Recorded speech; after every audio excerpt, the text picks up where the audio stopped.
Stephen on the chat. Since the anti-war movement of the 1970s, there have been no mass movements of that size. Why do you feel there has been so long a lull in the workers' movement? Wow. I could give the same answer, lack of leadership. But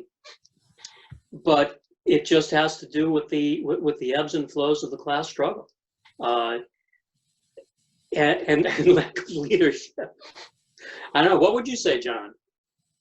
Oh, I don't know. I think certainly since I quit college in '79 to go out and get a blue collar job, we've been hit with just a succession of attacks on working class living standards from the the government, from Republican and Democratic parties.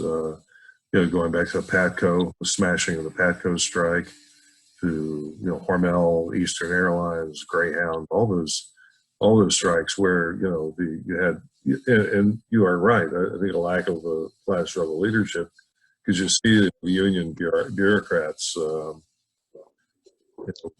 giving in and giving concessions, not mobilizing the memberships to fight.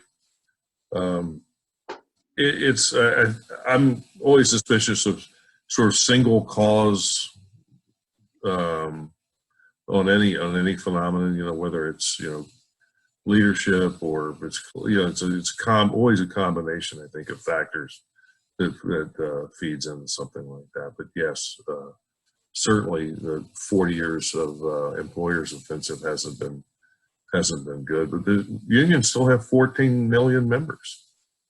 So they're not inconsequential organizations. We have a question coming in from Adam. Do you have a guesstimate of how many Revolutionary Socialists were involved in each of the three 1934 strikes? Are we talking single digits, dozens, or hundreds? Well, in the case of the Toledo strike, which was the American Workers' Party, and the Minneapolis strike, which the leadership came from the CLA, the Communist League of America, each one of those groups had their entire memberships numbered in just a hundred or a few hundred.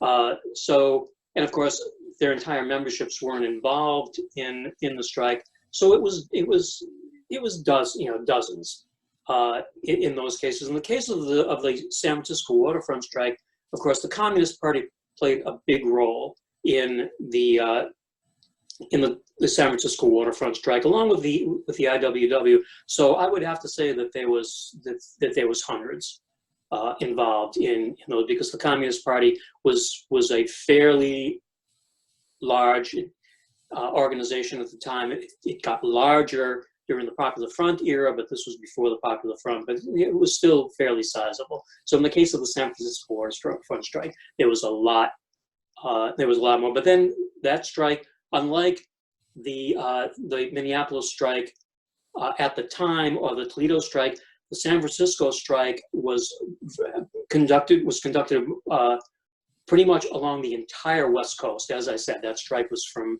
Seattle to San Pedro, and there was probably hundreds and hundreds of class struggle fighters who were involved in that. And, like I said, the Communist Party was still made up of a lot of real honest trade union militants. Okay.